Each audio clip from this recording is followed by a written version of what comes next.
So I'm starting a series, Shaare Teshuva, the gateways of repentance. And just a little introduction before we get into it. So Shaare Teshuva, so as you could tell from the title, it tells the Jew how that he should escape from doing sins and do Teshuvah and etc. But not just to do Teshuvah, also how to do Teshuvah. Because some people don't know. They want to do Teshuvah or they're struggling. They don't know the process. What's going on? How do I do it? How do I stop? Whatever. And Rabbi Yonah, who's the author of this book, Shaare Teshuva, is going to explain it all. So yeah, that's that. So now, you should know something about Rabbi Yonah. He was a very great rabbi. But the unique thing about it is, so Rabbi Akiva Eger says that he's shocked the most about Rabbi Yonah's Shaare Teshuva. Why? Now let's say we were to take someone, any rabbi or anything.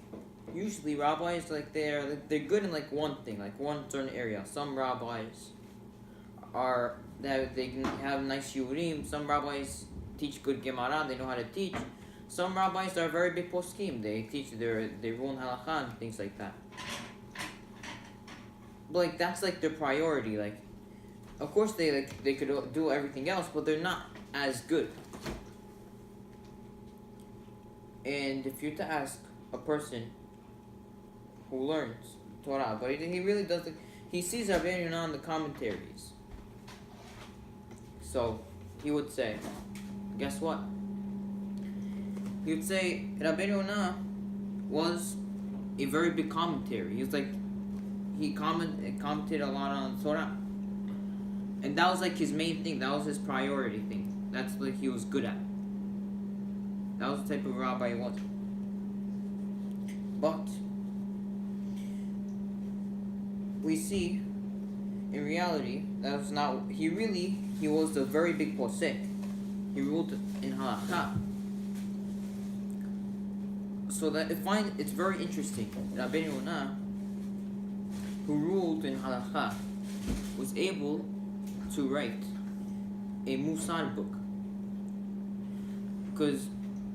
And we see he combines halakha and to make it into Musar. So even though he was a very big posek of his time, but he still was able to write this book Musar. So that's very interesting, because most rabbis don't have that type of capability as much, because you'll see how much things and very interesting and a lot of things he put it together all very nicely. So he combined halakha to make musar. So that's what was very special about it.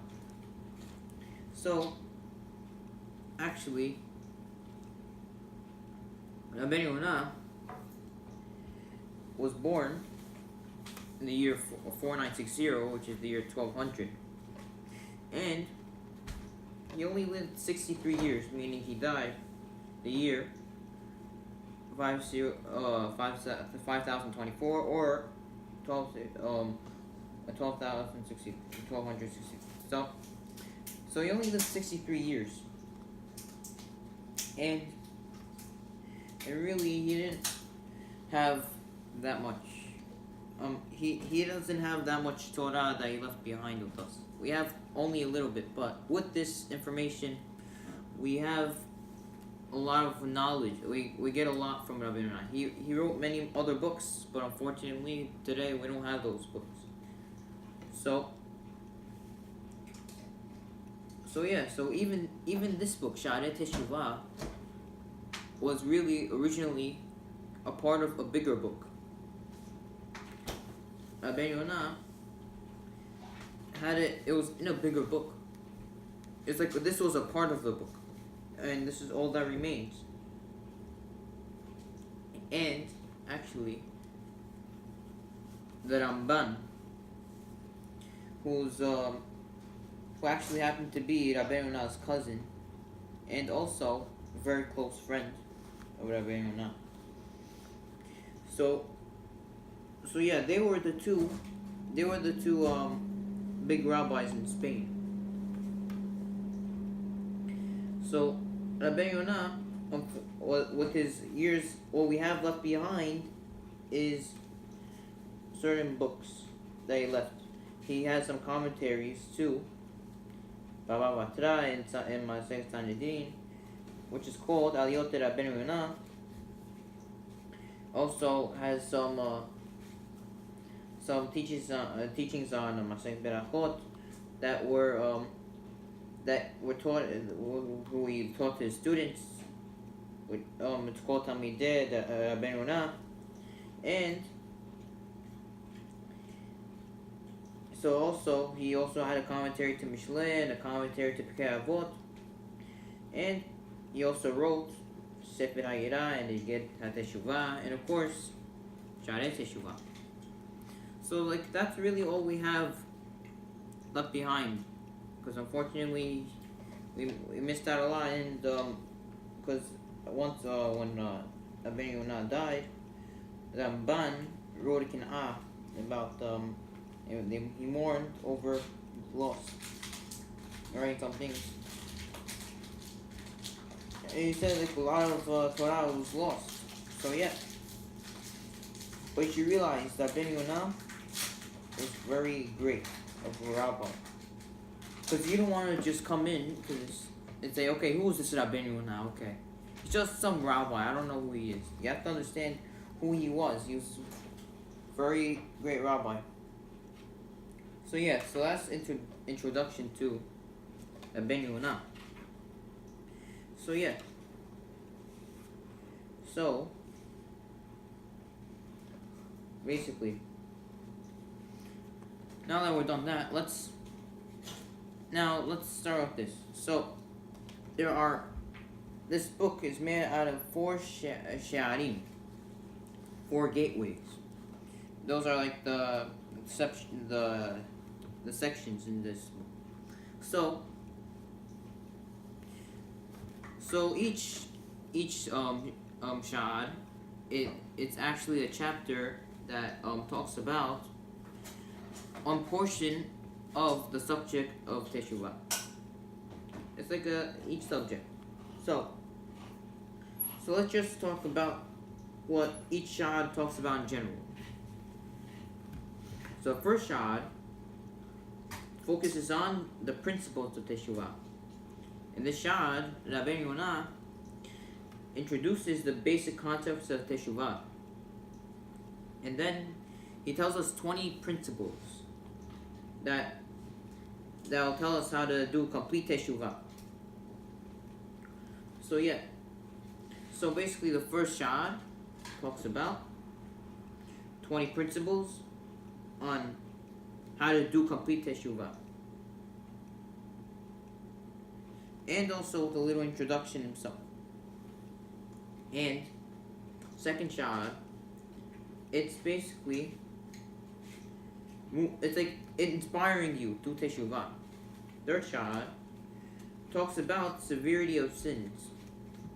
Now what do I mean? So Rabbi Yonah, he organizes the mitzvot and avirot. There's 10 categories of sins.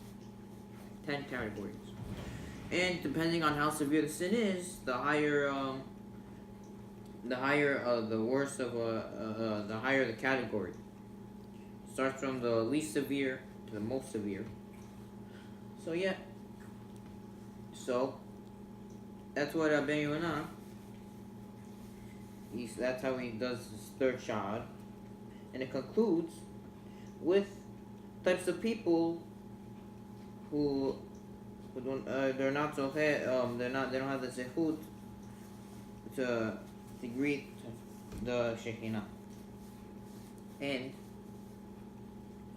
fourth shahad talks about the categories of atonement, which means that in the shahad of Ben Yonah discusses methods that are valuable to getting complete atonement, meaning so you'll complete your Teshuva. So that's what's gonna happen.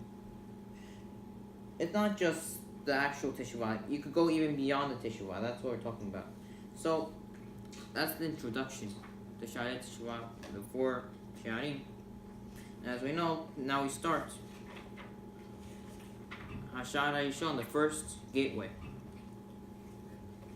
So in this Shahad, Rabbi Yonah tells us the process of Teshuvah.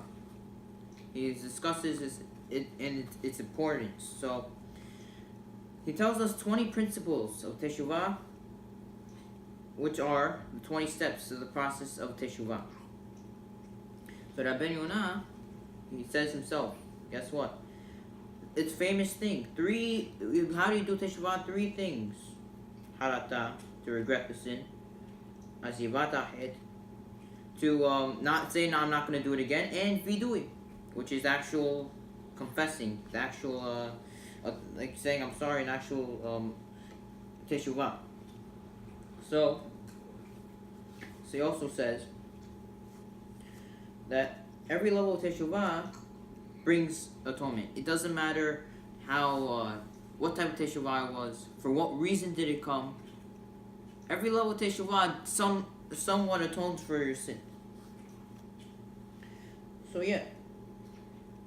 It also tells us someone who does Teshuvah can reach heights they never was not able to reach without the Teshuvah. So yeah. For the most part, that's what this Shah talks about. Now we could start. So now that we got through our introductions, let's talk about, now that Ben Yonah is going to give his introduction. He's going to talk about the concept of Teshuvah and why it's so important for a person to repent as soon as possible. Okay, so now that Ben Yonah, now let's start. We're starting Shahad 1, Saif 1. So now the Ben Yonah is going to tell us that Teshuvah is such a gift. One of the great favors Hashem, let's see, granted His creations is they prepare for them the path of Teshuvah. So they could do Teshuvah. La'alot mitoch pahat ma'aseim, to rise from within their pits, which they done bad, they fall because of their actions. Ve'anus mipach b'she'ehim, and escape from the trap because of their sins. La'asot nafsham mini shahat, to save their souls from destruction, u'ashim alehem apo, and to turn back His anger from upon them. So Rabbi Yonah first tells us, we take it for granted that we have this concept, even Teshuvah. We take it for granted. We don't know how much we have to appreciate it. Originally, when the world was going to be created, Hashem was going to make it with judgment. And what happened is that Hashem saw we can't survive. What does judgment mean? It means no Teshuvah. You do a sin, you're done. No, I'm sorry. No, I regret it. No, none of this. You're done. If you do a sin, there's no way you could do Teshuvah for it. All you have to do is, like, basically, here's the instructions. Don't mess it up. If you mess it up, you're done. You can't fix it. It's a permanent stain. So we're lucky that Hashem created the world with Rahamim, mercy, and He gave us this gift of Teshuva that we have the chance, we have the opportunity to do Teshuva. So, yeah. So Rabbeinu for now, that's what Rabbeinu is telling us. We need to appreciate the fact that we have Teshuva. Now, aside from that, not only is there such a thing, concept of Teshuva, also Hashem guides sinners to do Teshuva.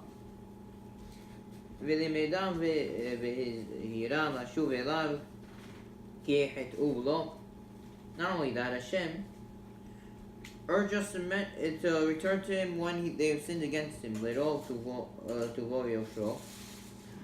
So He did it out of His abundant kindness and uprightness. Because He knows we have desires to sin. It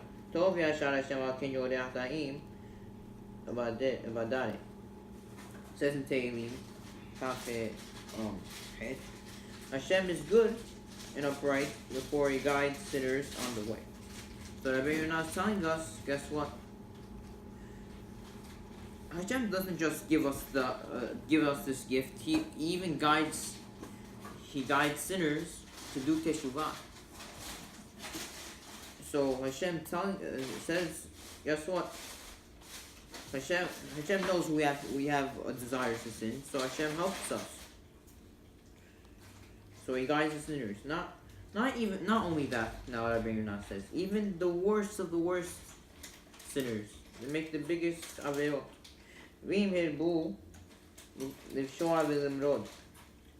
Even if people sinned and rebelled a lot, and they were absolutely treacherous, He still not shut the doors of Teshuvah for them. It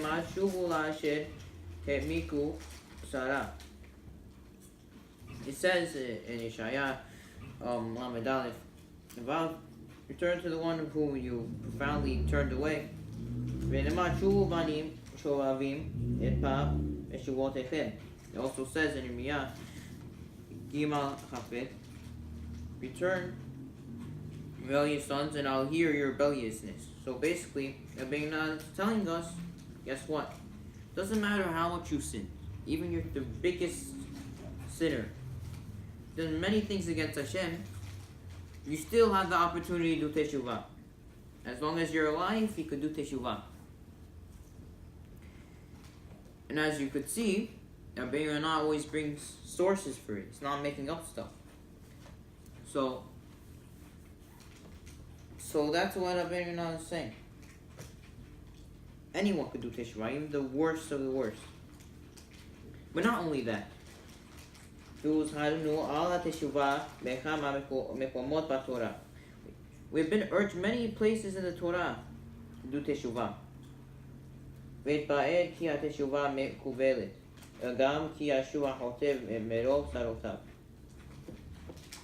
And it is clearly said in the Torah that teshuvah is accepted by Hashem, even if he sins as a result of having many troubles and suffering.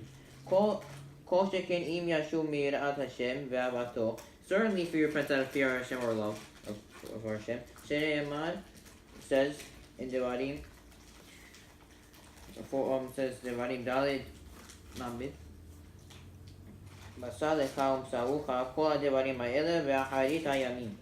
when you are in distress, all these things have befallen you at the end of the day,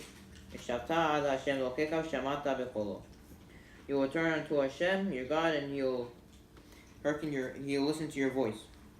So, in the pasuk then continues, the pasuk says that Hashem is a merciful God. He will not abandon you, and He'll not forget the swear that He swore to our forefathers, Abraham, Isaac, Yaakov. So basically, Rabbeinu tells us over here, guess what? Many places in the Torah we're urged to do teshuvah. Not only that, even if he does Teshuvah, when he suffers through it, if he has pains or something, and so he says, "Oh, why Hashem? Why you give me these sufferings?" And he does Teshuvah out of that. So even that type of Teshuvah is accepted. And that's the only reason why we have sufferings, because the only reason we have sufferings is to do Teshuvah for the bad thing we did. Not gonna be for no reason, obviously. So it's just like the whole reason you're suffering is so that you should do Teshuvah. So that's the whole thing that Rabbi Ronnie is saying. Even if you did Teshuvah because you had the Holocaust or something, even that, Hashem accepts that type of Teshuvah. So now Rabbi Ronnie says, "V'pa'eh b'Torah." Also, it's clearly said in the Torah, "Ki ya'azor Hashem l'shavim kasher en yad tiv'am maseget." That Hashem will assist those who do Teshuvah by making them reach levels that they're not capable of reaching such levels. Meaning that their neshama, they'll be able to reach levels that if they didn't do Teshuvah, they wouldn't be able to.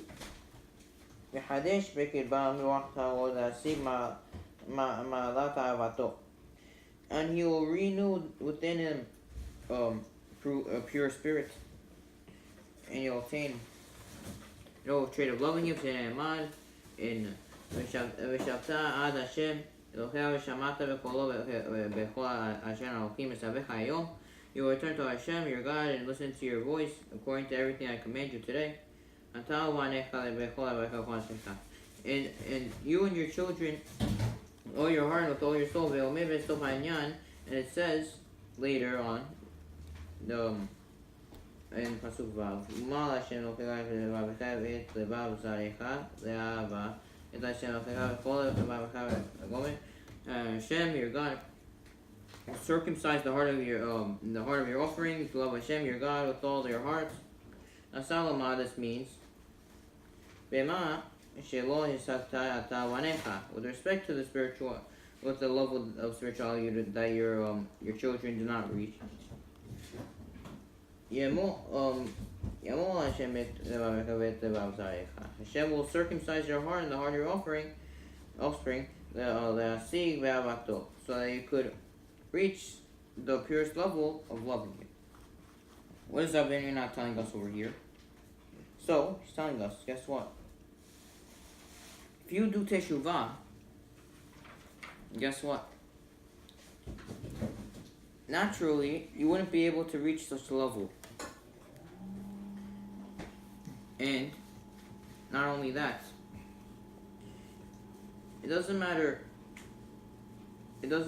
what level of spirituality you get to. Not only that, you could get to the point that you love Him, love Hashem, and people think that, oh, I love Hashem, when in reality, most people don't love Hashem. They either, if anything, they just fear Hashem.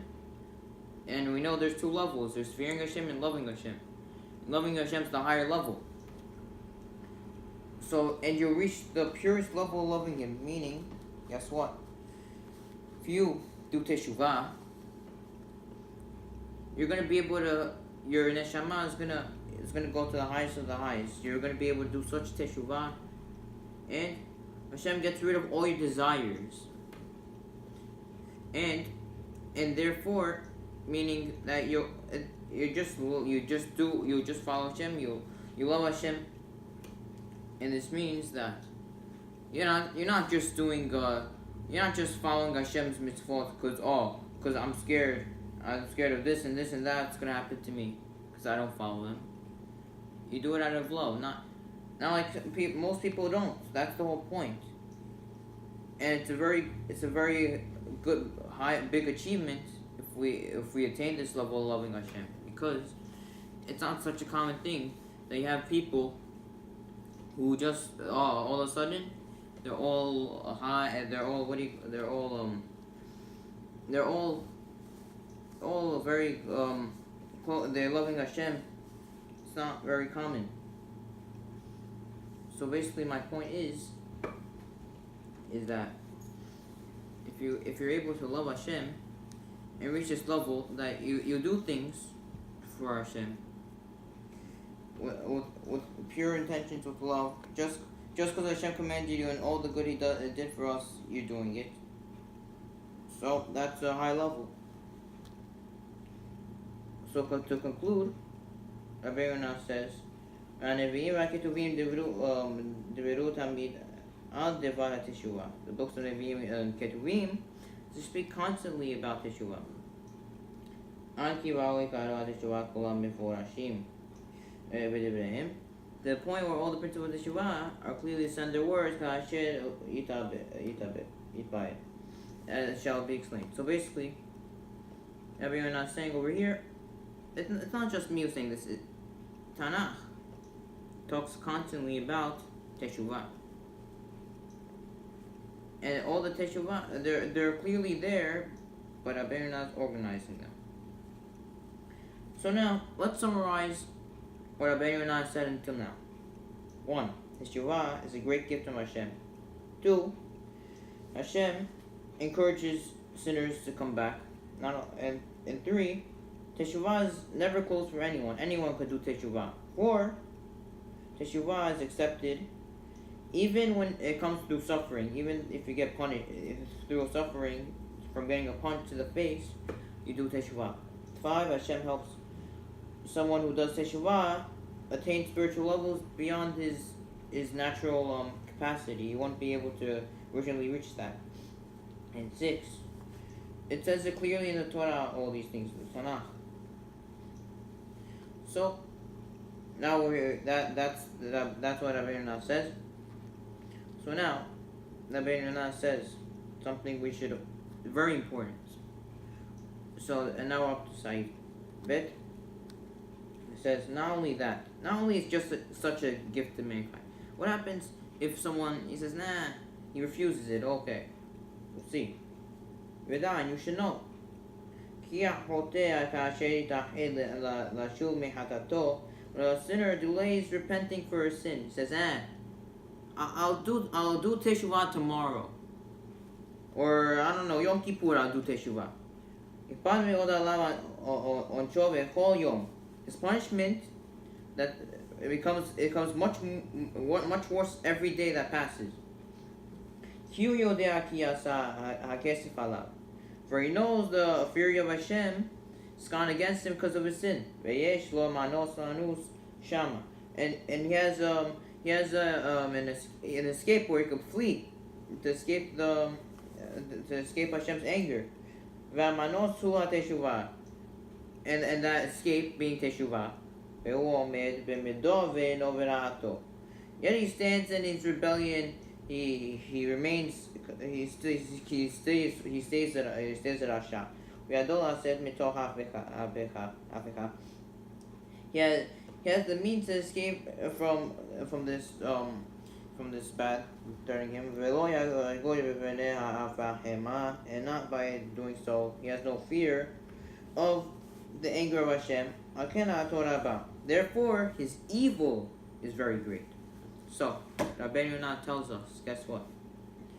Let's say you decide, I don't want to do... today I'm not going to do Teshuvah. I'll do it tomorrow. After tomorrow. Not right away. It's fine. Don't worry, I'll do Teshuvah eventually, but it's fine. Rabbi Yonah says, do you know what you're doing? You're an evil person. Evil. And you should know there's a difference between Rasha and Ara. A wicked person and an evil person. Evil person, someone who's cruel. He's cruel. He's like, he doesn't care. He makes people suffer or whatever. He's just evil.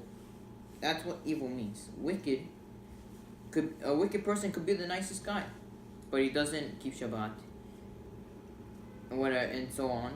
That's considered a wicked person. He's an evil person. Imagine now, you're making the king mad at you. Imagine now, to make someone, you come to him. You walk in the streets with you're annoying people, to make them mad. They go screaming at you. They're ready to beat you up. The last second, once they're like about to give you a punch in the face, you say, "I'm sorry." Here, you act like the nicest person to them. Then the anger goes away. You do it again and again. That's an evil person. Evil person.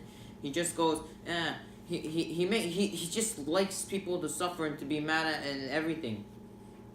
And this is just, imagine now you're doing this to Hashem.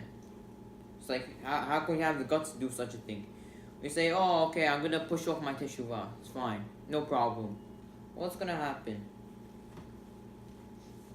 You know how mad you're making Hashem? Every second, you have an opportunity to do Teshuva. And you're refusing. You're saying, "No, I'll do Teshuva tomorrow." You know how bad it is? You know what this means? If someone's not scared that he's going to be punished, you know what this means? He said it's not a big deal. It's not something big deal. Let's say someone says, "I'm going to do this tomorrow to you. Watch." So it feels very dear to you. If it's something very valuable to you, right away say, "I'm sorry, please forgive me," whatever. You'll do everything you can right away. But if it's not such a big deal, okay, maybe I'll say I'm sorry to him later. But through all that time, he was angry at you. But the point is, it shows, okay, it's not a big deal. Okay, I don't care. But Hashem, when it comes to Hashem, making Hashem angry, and you're showing, I'm not scared of your punishments. I'm not scared. Do whatever you want. Being like a wise guy. I'm not scared. Do you know how angry you're making Hashem? If you're a person who doesn't do Teshuvah right away, it means you have to work on your mind. That's the truth. Because if not, then just showing, okay, I'm not scared of what's gonna happen to me. The punishment, it's not a big deal. I could do Teshuvah tomorrow. A normal person is supposed to just be like, right away. If you really know what's gonna go on over there, then for sure, do Teshuvah right away. So that's what Rabbi Yonah is telling us. Imagine now, you want to make Hashem angry? It's like you're torturing Hashem. Like, what type of thing is that? How can it be that you're making Hashem suffer?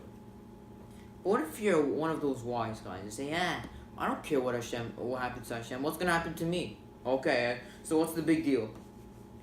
So now Rabbi Yonah is gonna tell us what happens to such a person. But before that, Rabbi Yonah gives us a mashal.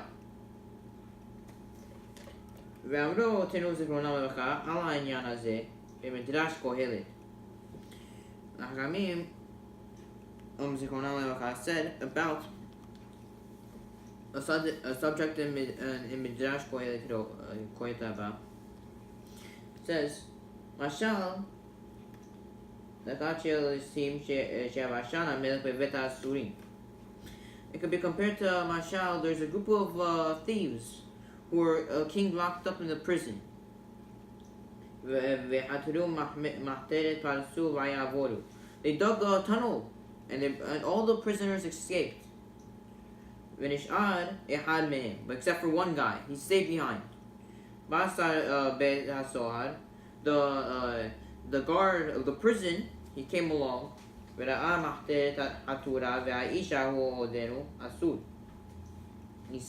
He saw the tunnel was open, and this man's still here in the prison.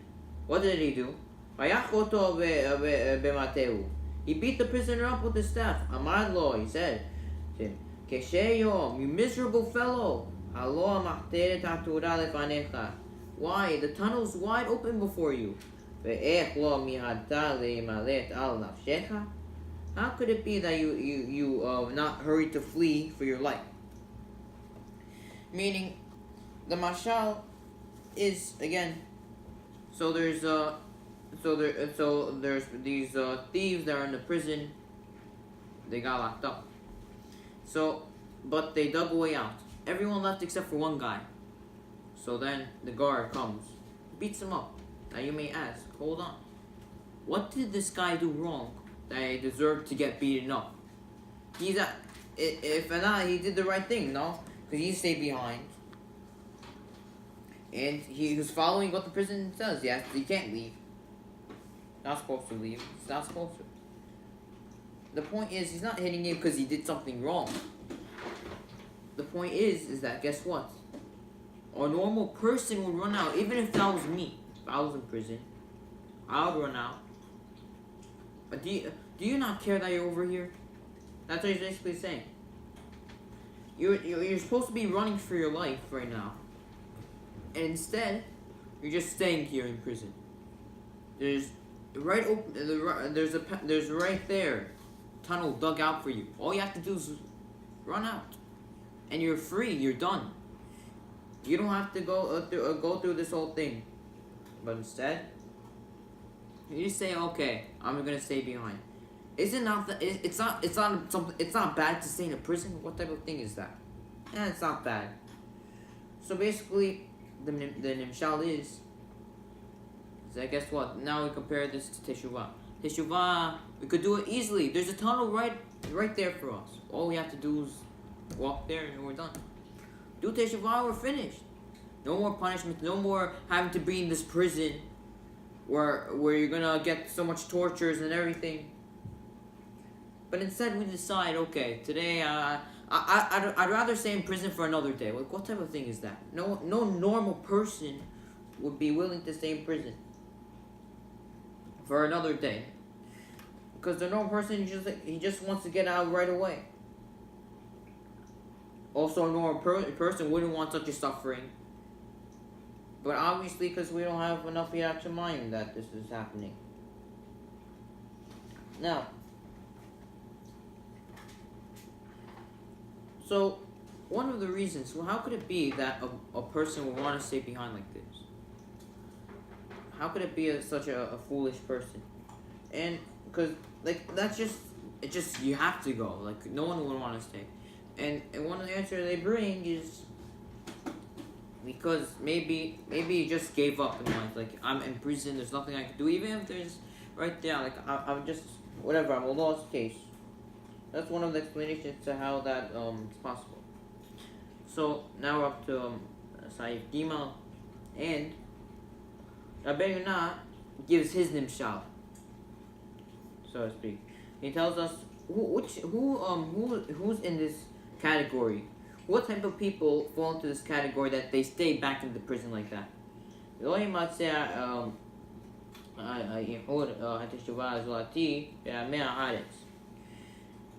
Someone who wants to postpone Teshuva is usually found among ignorant people. Who finds fast asleep spiritually. Do not take it to the heart that what they're doing is wrong. And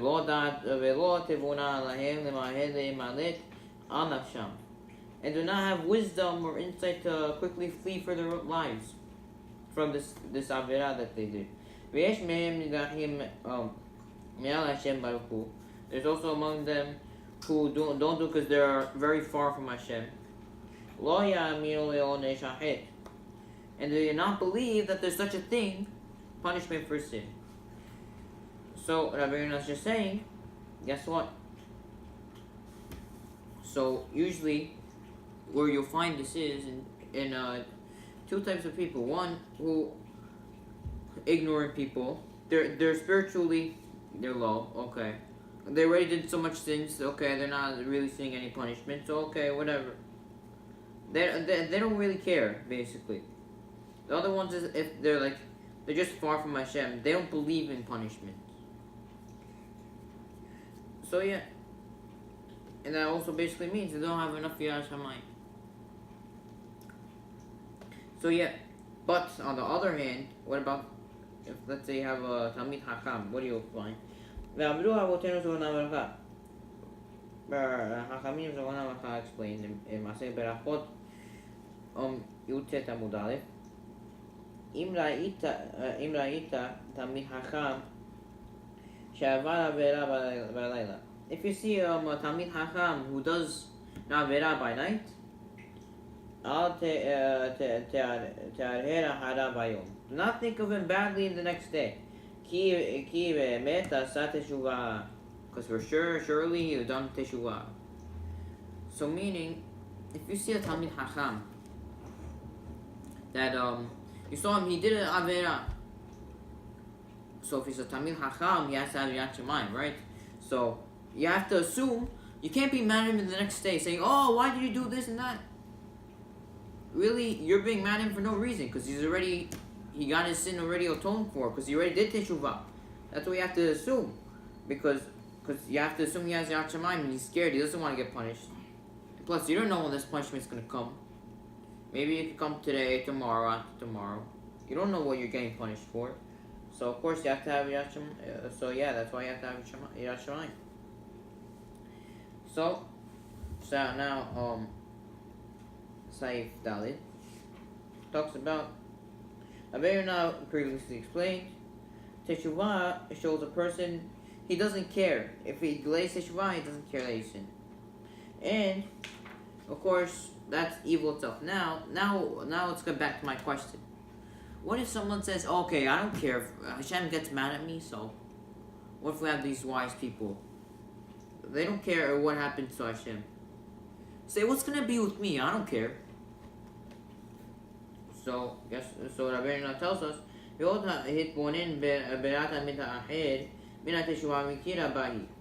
consider also damage for one who postpones Teshuvah, because as it's great. Hit mama. For if he not delayed, he shall ish. But quickly he did Teshuvah. במהירות לב ברוגזה ובדאגה. The point that he was sighing with the bitterness of his heart, and he was trembling and with worry, and his eyes shed tears of sorrow.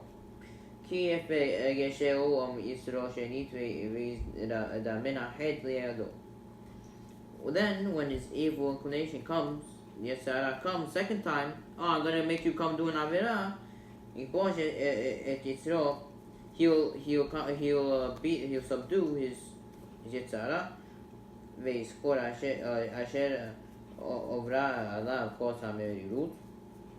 Remember that the cup of bitterness passed him once, and he'll make sure not to drink from it again. That he deeply regrets.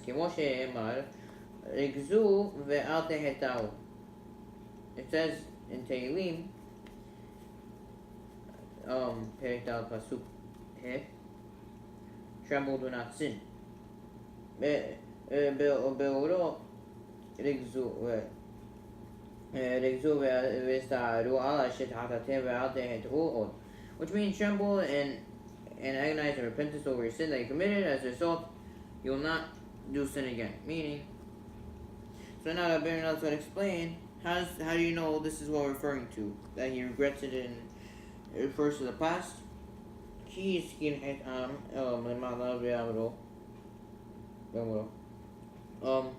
At first, he's doing agony over the past sin because it says about the sins earlier when it said, you seek deception, Selah.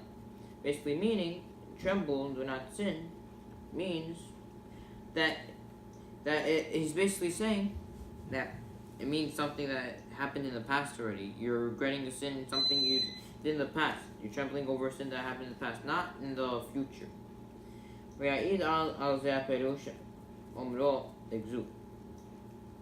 The proof is, it uses the word "tegzu," which means to tremble, which is the form from tegezu in the expression. It says, "Do not become agitated on the way." And also, I heard and I shuddered, egaz, in my place. Meaning it's a past.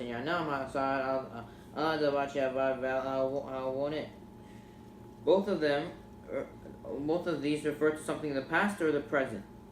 And does not refer to Some like the word Jiru or Guru, which means in the future. You fear something of the future. Oh, something that and you heard something's gonna happen to you. Oh, I'm scared. It means something either in the past or something you just did, or is it happening now? That's what it means. So that Ben is telling us over here. So guess what? So what's the problem?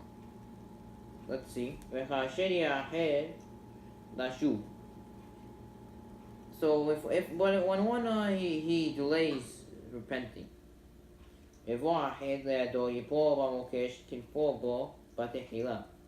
when he has another opportunity to do that sin, he'll fall into that trap, just like he fell to it originally.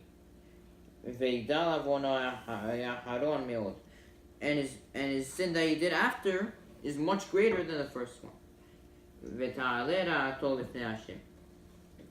His wickedness will rise up before Hashem, meaning basically, technically speaking, that later sin, so to speak, will go up and testify and say that he did the sin.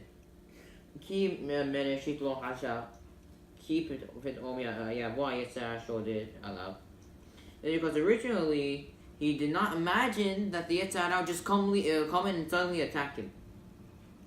He was not prepared for the challenge, so he had nothing to defend himself for. But now that his eyes have been, he realizes what his strength and his weakness is. They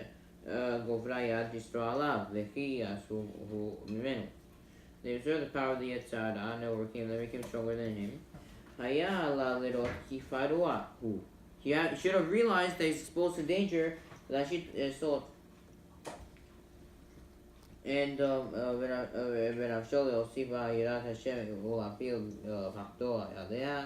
he should have tried to form strategies for the defense, so he could for his soul, for his neshama, so he could increase his yad shamayim and lay right upon him. Okay.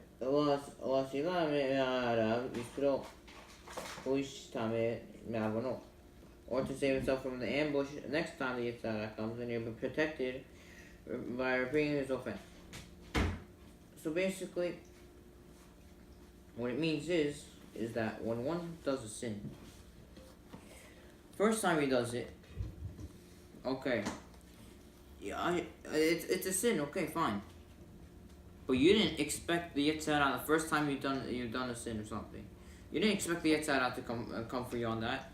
You weren't as guarding for it. You weren't guarding it as much. Because you didn't think it was going to be a problem. But it happened. All of a sudden Yetzirah comes. Oh, you're going to do this sin, and then you've done the sin. First time, you should have realized. Stop it right away. But once after that, you're being like you're not doing Teshuva on it, and you let your Yetzirah keep on bidding you. You don't form a strategy. It's a foolish person. Imagine you're going to war. You get attacked once. You make a mistake. Now you have to make a strategy to protect yourself so it doesn't happen again. If you're going to play the same strategy, what's going to happen? You're going to fall into it again. So this is foolishness. So you're going to get even a bigger sin for after the first time done sin. That's what Rabbeinu is telling us. And Shlomo HaMelech compares this to, we'll see, Ramah Shlomo Alav Shalom. Shlomo HaMelech, Alav Shalom, says in Mishle,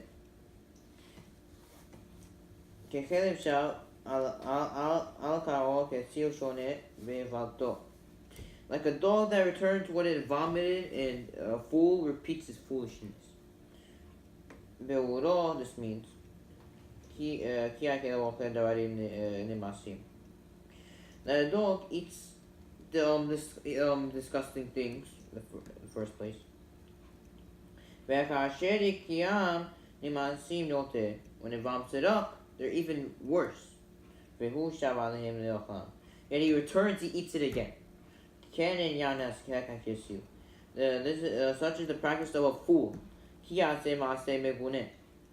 Because he does this great disgraceful act first time. And then he repeats it again. It's even more disgraceful than the first time, as we explained. So basically what happens, So Rabbi Yonah is comparing this thing to Shlomo Melech, who he said in Mishlei that it's like a fool is compared to a dog who vomited what he already ate. Well, he ate something once, meaning one time he ate something. He said it tastes bad. He throws it up. So now you're gonna eat that again, the same food. You don't like it, so you're gonna eat it again? No. That's what a fool does. A foolish person. He's eating something, throws it up. He does it again. Same exact thing. Doesn't even change it a bit. That's a fool. Why are you being such a foolish person? Why do you think it's gonna work? In the end, you lose again. You know, your Yetzirah comes the first time, okay. You didn't expect yourself not to like it. You didn't expect yourself to be in that trap. You didn't expect yourself not to eat like that food. Second time comes around. Then what happens? Well, guess what? Now you should try something else. Try a different food, try a different strategy. But not the same one, so you can throw it up again. What's the point? So that's what Rabbi Yonah is telling us. So Rabbi Yonah's first thing, what's the first negative thing that comes out of this, of delaying your Teshuva, is that just leads you to doing more Avirot. That's just how it goes. And you're just going to be a fool who repeats his sin again and again. You have to realize that you're in danger, and you have to do Teshuva over it. So that's the first thing. Second thing, now Rabbi Yonah adds another reason. V'ashenit, the second reason. Ki hashoneh teshuvato kasha. When a person repeats a sin, Teshuvah becomes even more difficult for him. For sin, it's come like more mutad. I'm allowed to do it. For him, it's more allowed, permissible. It's allowed for him. And due to that, due to his change of attitude, the second sin becomes much heavier of a burden than the first one. It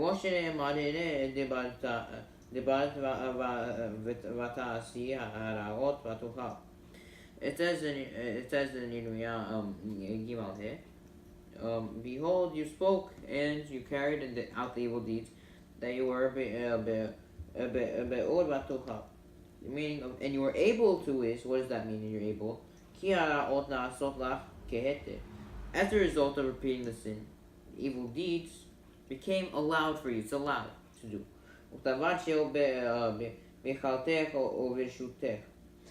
And you begin to view it as something within it's allowed. It's within your ability and your authority. You're allowed to do it. The meaning of the expression "you're able" means, derived from the expression in Devarim, that you're not able to eat in your cities.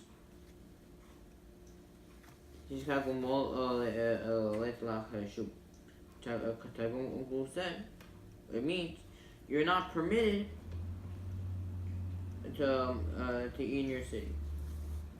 So basically, since the Torah refers to something that's not a prohibited act, as something that you're not able to do, it means when Yirmiyahu says you carried out the evil deeds and you were able to, means that it became like allowed for them. It's something you're allowed to do. And that's the problem. So it means it gets harder to do Teshuva for. And the Hachamim said, "Kevan she'avar adam avera v'shana v'na'aseh lo ke'eter." Once a person does the avera and repeats it, it becomes permissible. It's allowed for him. So basically, Rabbi Yonah is telling us that if another problem that comes over here with delaying your Teshuvah is that if you don't do Teshuvah right away, the first time you did it, so you're going to allow yourself to do it again. And what happens? You do it again and again and again. And then Teshuva becomes a disaster. It's very hard for you to do because you're already into this thing. Now all of a sudden you wake up last second, I want to do Teshuva. Well, you should have done Teshuva when it was easy. Now you're going to have to fight your desires like crazy. You already got into your system to do that, to do that shit. So basically, once you do an Avirah and you repeat it, it becomes a lot for him. That's what Rabbi Yonah is saying over here. And Rabbi Yonah continues.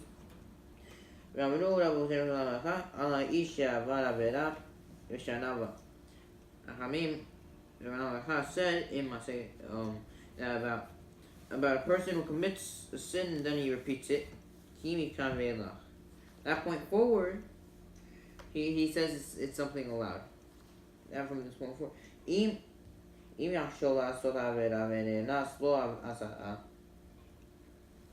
If he intends to do the sin, but for some reason, there was an honest happened, it was out of control that he was prevented from doing it.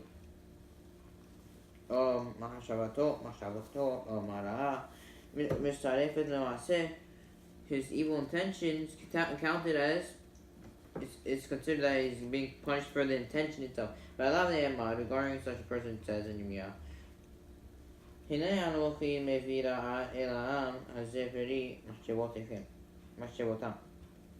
behold, I bring evil to the nation, the fruit of their intentions. Meaning, basically what Rabbi Yonah is telling us is, let's say you did Avera. And actually, let's start slow. So, let's say you do mitzvah. And let's say someone forces you, he puts a gun to your head, you can't do this mitzvah. You wanted to do the mitzvah. Or for some reason you got into a car accident, you're going on your way to do mitzvah, you had intention to do the mitzvah. And something happened, you went to a car accident or something, I don't know, someone put a gun to your head. It's on your control. I wish I could do it. I can't. Would he be rewarded for that deed or no? For just having the intention. So since people usually, if they have an intention to do something, they're on the way to do it, so they'll do it. So we're gonna assume that he would have carried out the mitzvah.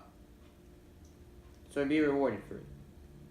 On the other hand, let's say someone wants to do a sin, Avera. And honest happened. It was not in his control. He was about to go do an Avera. Someone, I don't know. So what happened? He was about to go, and for some reason, something happened. He broke his arm, broke his leg. Now he's not able to do the Avera. If it was the first time, let's say this is the first time he was about to go do the Avera. Before that, he didn't commit the sin. First time. So we would assume that he would fight his Yetzirah, and he won't do the sin. So he's not punished for his intention. But if it's already the second time, so we're gonna assume that he's gonna fall into his trap again. So he would be punished for his intention. So again, if it's a Sadiq, if it's someone who wants to go do mitzvah, so he's not being punished because we assume that he's gonna do the mitzvah. If it's an Avirah, it depends. If it's the first time, then he's not going to be punished for the thought. Second time, or further on, then he will, because we're going to assume he's going to do the sin. So that's what Rabbi Yonah is saying over here. So, Rabbi Yonah continues up to Saif Vav. Now that Rabbi Yonah explained that repeating a sin is a very big thing, Rabbi Yonah now discusses, let's say someone just does a sin, freely just transgresses a sin.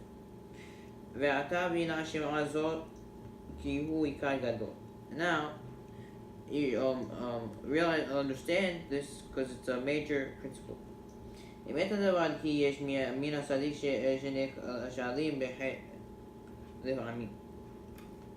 True, there are some tzaddikim who occasionally they stumble in sin. כעניין שנאמר כי אדם אין צדיק בארץ אשר יעשה טוב ולא יחטא. It says in Kohelet, for there are no men on earth so righteous that he'll always does good and never sin. Aven koshin et Yisara me'at ha'am. However, they suppress the Yetzirah 100 times every time they're about to do sin. And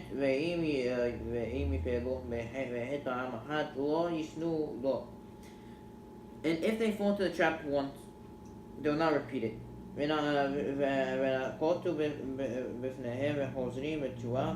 Rather, they blame themselves and they do Teshuva. So therefore, they're not moved. Their transgressions, they don't make them out of the category of Sadiq.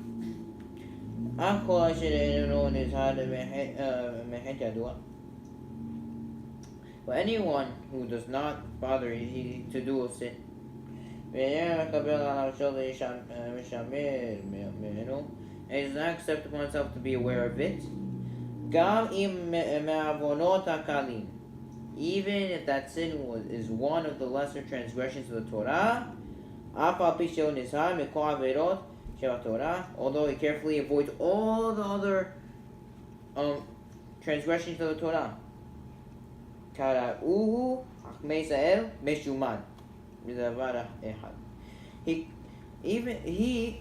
Hagamim of Israel, says he is basically reformed. He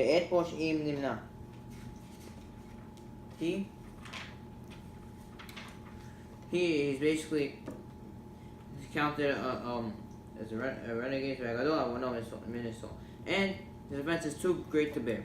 So Rabbeinu is saying something very interesting.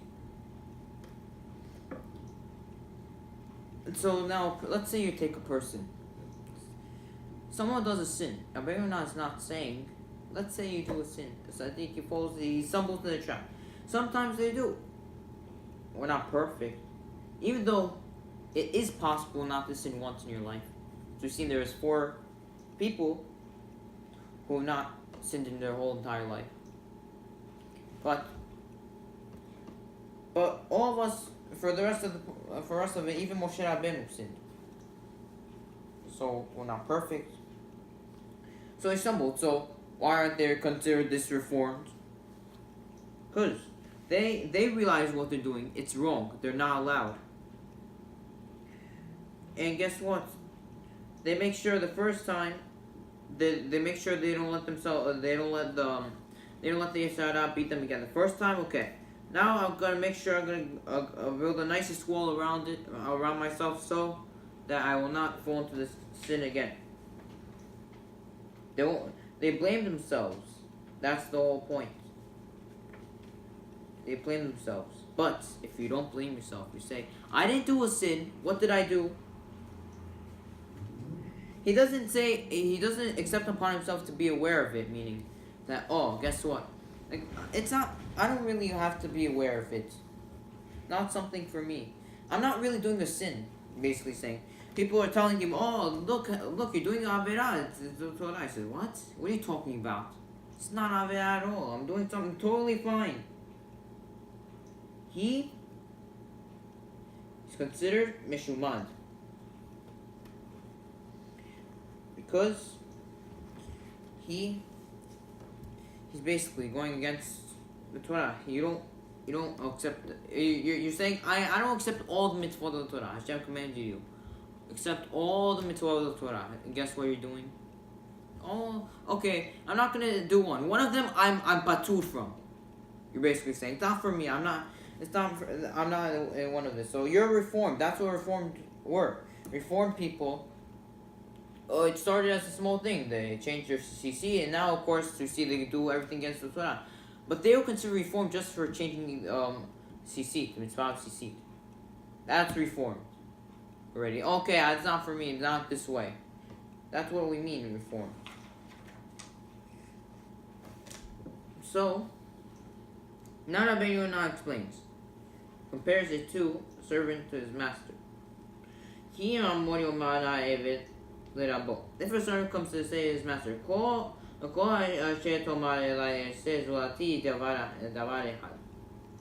every instruction that you give me, I'll carry out except for one thing.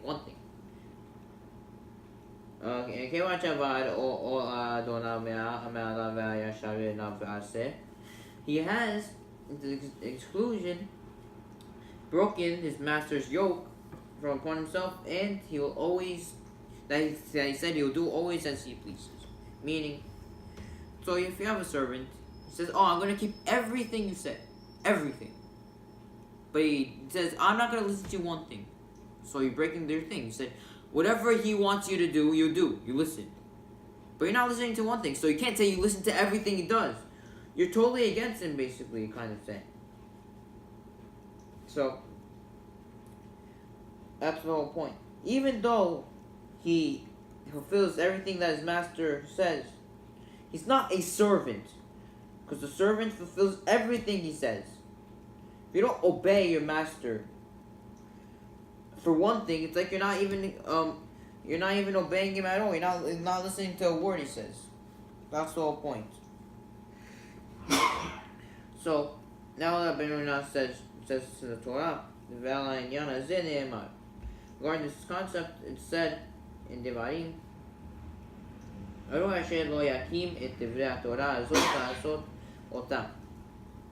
cursed is the one who will not uphold the words of the Torah to perform them. This means the curse is placed upon Hashem, lo yikabel al nafsho lekayim kol divrei Torah merosh ve'ad sof. One who does not accept upon himself to fulfill all the words of the Torah from beginning to end, he treats one of the, meaning that he treats one of the one of the commandments as if it does not apply to him.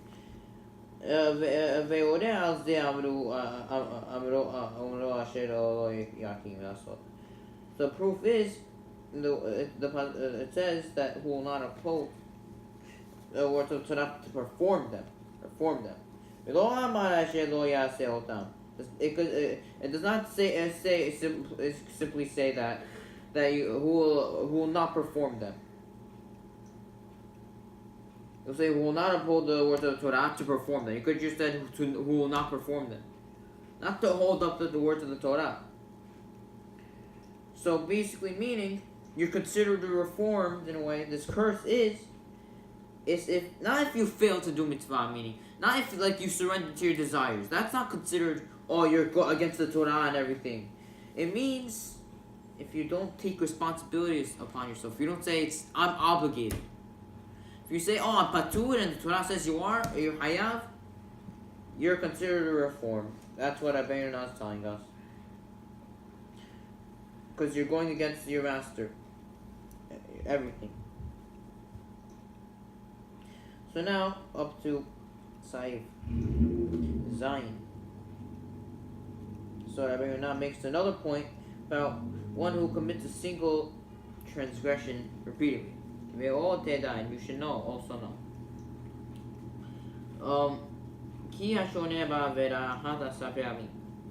If someone repeats a single transgression 10 times, even if he avoided all the other averot in the Torah, it's considered as if he committed many different sins. Meaning he committed 10 separate sins. Each one of his averot is getting that punishment. And the Rabbi said in Masir Makot, Chaf Alef Amud Alef, Ki Im Yomru, Lanazir Al Yishtevehu Shote, Et Yishtevehu Shote. If an Nazir is told, don't drink wine, but he drank wine anyway, and he's told, don't drink wine, drink again. No matter how many times he repeats it, the entity receives the separate punishment of malkut, lashes, for each and every time that he drank, for every drink he took. He's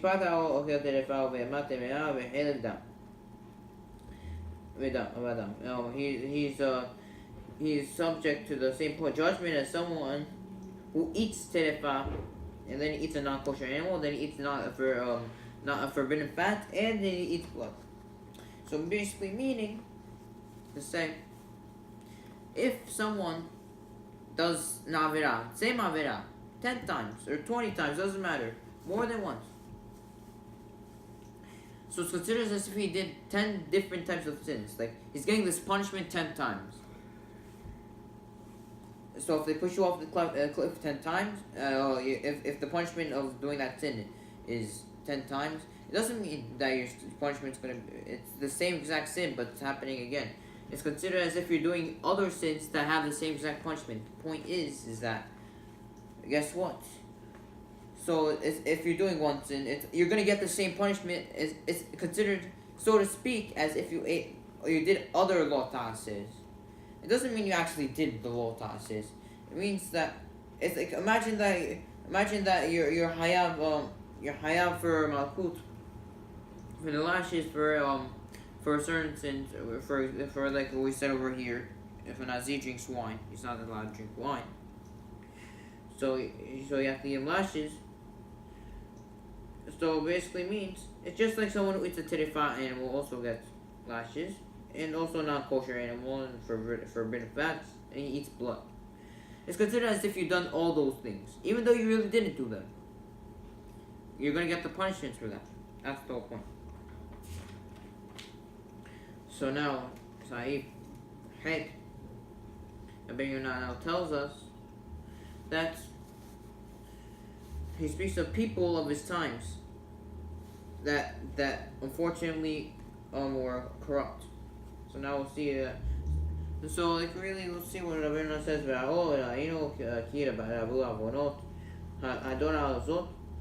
We've noticed that because of this mistake, his generation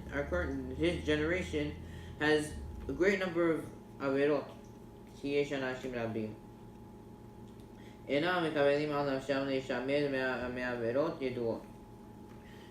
For these, because there are many who do not take upon themselves to guard certain averot.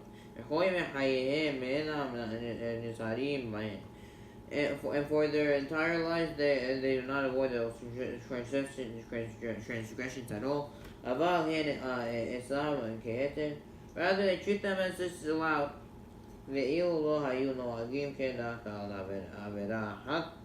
Now, even if they would act in this way for a single avera, it would be a terrible sickness for their soul, as we have already explained.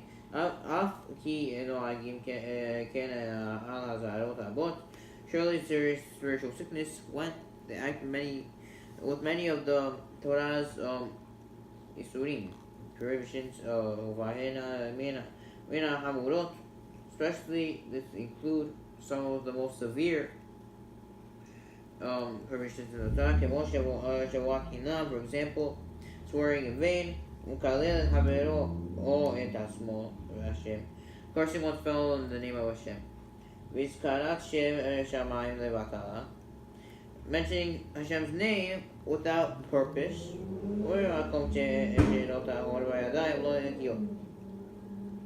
mentioning Hashem's name in an unclean place, or when your hands are not clean. Ignoring a poor person. You didn't give him money, he asked you and you didn't give. Hating your friend, hating someone. And being haughty.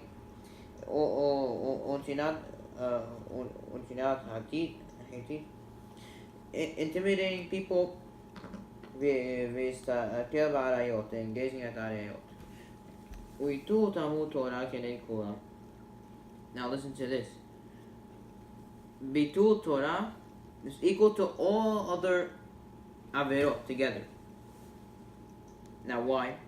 Because when someone does, we know there's the Mishnah tells us right beginning Talmud Torah keneged kulam.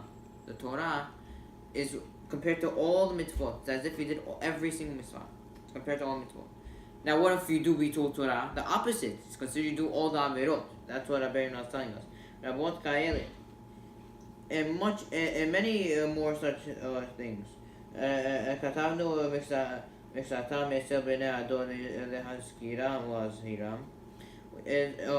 written some of these common transgressions for the members of our generation to remind them these things and to warn them about how severely it is to be careless.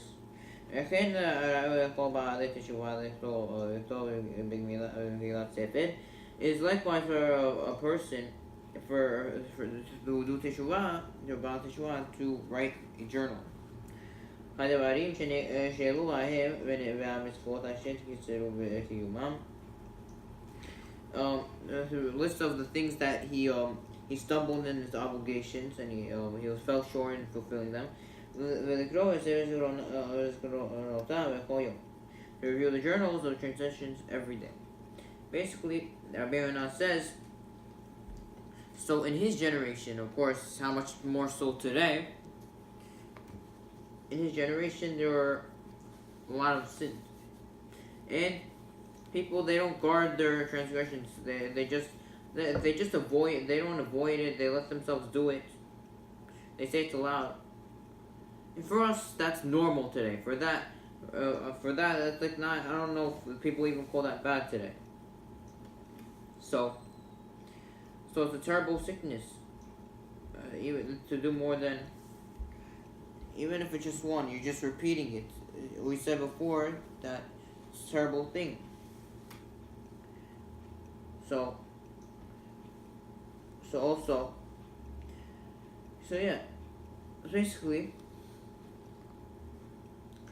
So also we said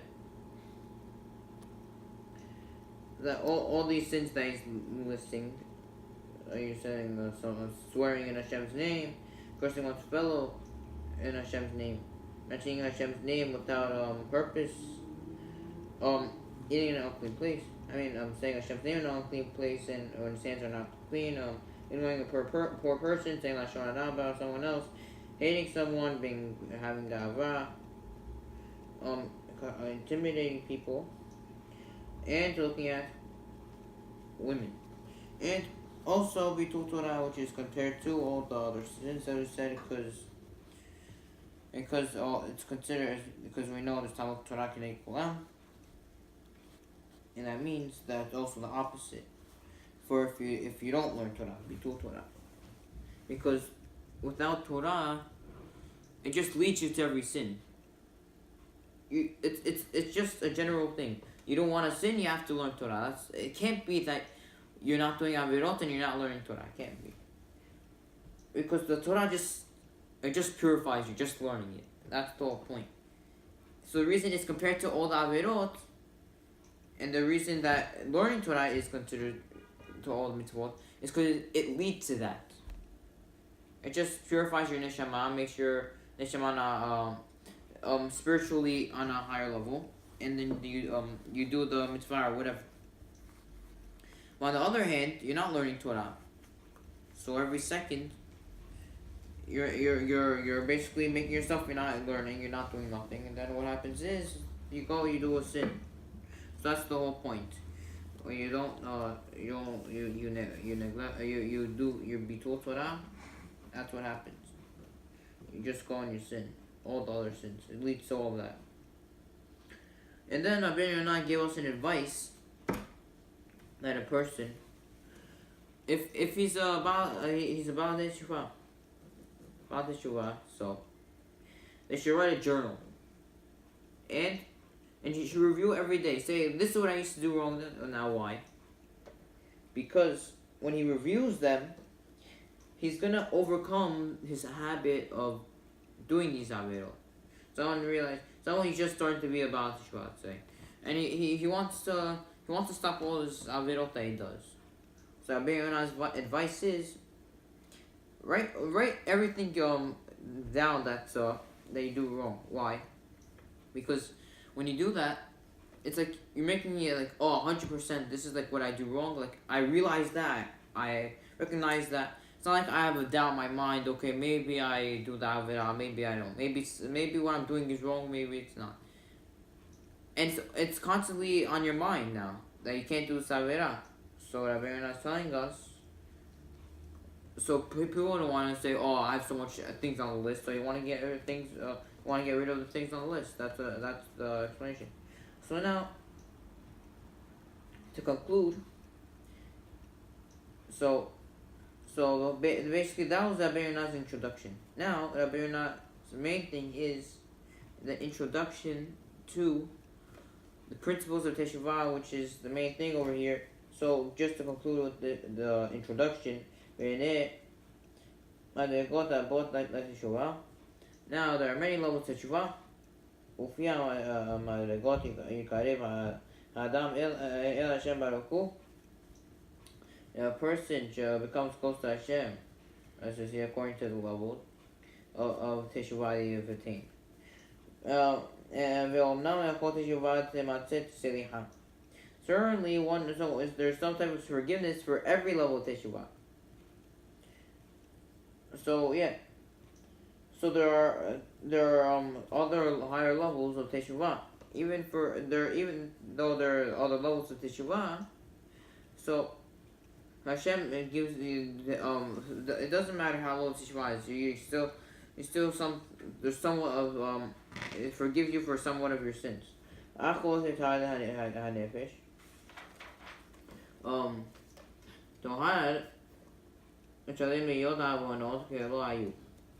the soul will not be completely purified, that once your transgressions can be considered as if they never existed. So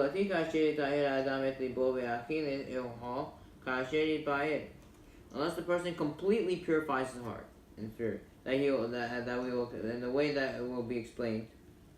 It's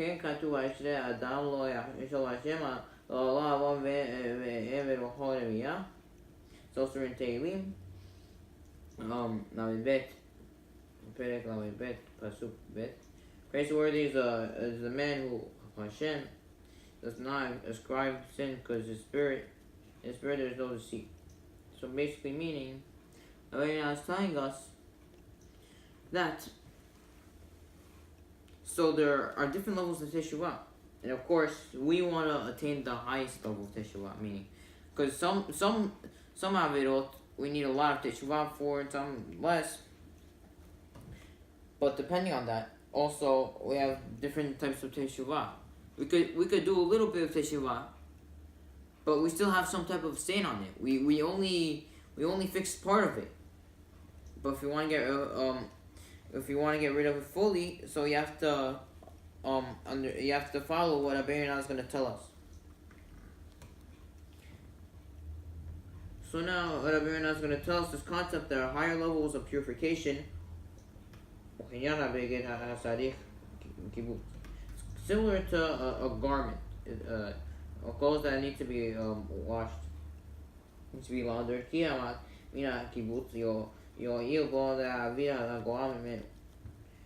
Whereas this laundering, it's like only a little bit. Well, it'll help you remove some of it, but there's still going to be a stain.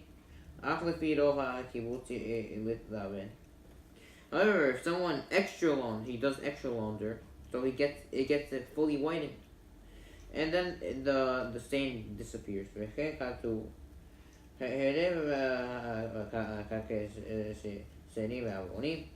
It is written, the Melech said, "Cleanse my thoroughly of my sin, purify me of transgression." Meaning, so Rabbi Yonah compares this idea of these. If you have a shirt, you clean it more, okay? Because back then they didn't have laundry machines to clean their clothes. So the more effort, the more you clean it. So the cleaner it is. If you don't clean it that much, there's still going to be some type of stain on your shirt. So that's what Rabbi Yonah is saying. That's the same thing concept for our neshama. Our neshama also, we have things that are. We have to, when we do teshuvah, we do a little bit of teshuvah. We'll fix some of the problem, but we want you have to follow every step if you want to get rid of your punishment completely and be considered doing full teshuvah. So now, even though we see that Hashem cleans one from doing a sin, He also, it depends on, he also helps him with his it depends, let's see what לקבל את הנפש מן העוון כפי אשר לקבל את בה. A person's neshama is cleansed of the effects of the sin to the extent that he cleanses his heart through Teshuva. שנאמר כבשים מרעה לבית ירושלים, it says in Yirmiyah, cleanse your heart of evil, Yerushalayim, that you should be saved.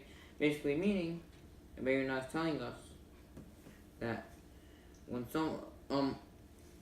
so basically, when someone cleans, he gets rid of all his sins. He does all Teshuva. He gets his desire to sin away. So that's what it means. So you clean your heart, you clean your thing, and then you lose your desire to sin. So it's a benefit.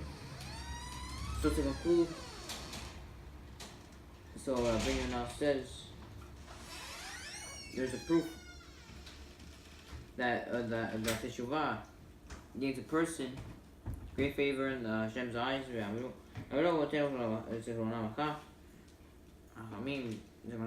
Said, Yutet Amud Aleph, Arse Ish Yare Et Hashem. When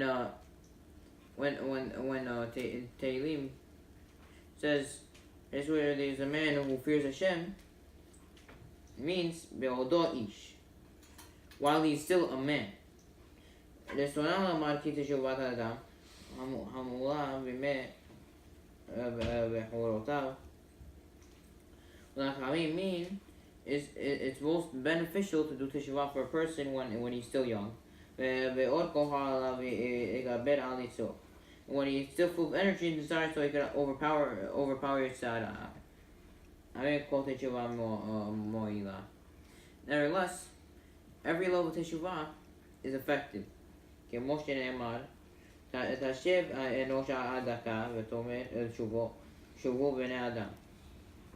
Use Hashem, reduce the man to until he's crushed, and he say, repent the sons of men.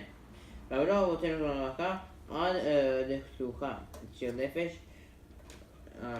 Zechronam Lecha say in Yerushalmi Masech Hagigah, it says, even until crushing your soul, the soul, the moment of meaning that when you're about to die, you're encouraged. Hashem encourages us to do Teshuva. So to conclude, Rabbi Yonah is telling us a very big thing. When you're young, so it's hard. It's easier to do Teshuva than when you get older. Because now you still have a desire to overpower your tzara. Once you're older, you lose your desires for things. It doesn't matter. Even if you're an older person, getting Teshuva, you're still, it's going to be harder, but you still could do Teshuva, even though it might be less of a Teshuva, because when you're younger, you have more of a will and a desire even your, it's both your Yitzhak and Yitzhara, they're both more of a desire, but when you're older, so no, it's not the case. And also, if one does Teshuva, so he has until the time he dies to do Teshuva. That's the whole point. So basically, to conclude, Rabbi is telling us we all can do Teshuva. As long as we're alive, we can still do Teshuva. And don't say that you can't do Teshuva. That's the whole point. Don't say, I'm already lost case or something. As long as you're alive in this world, even when you're even the moment you're gonna die, you're still able to do Teshuva. Hashem still encourages us to do Teshuva. So, B'ezrat Hashem, we'll continue next time. And we'll start with the principles of Teshuva next time.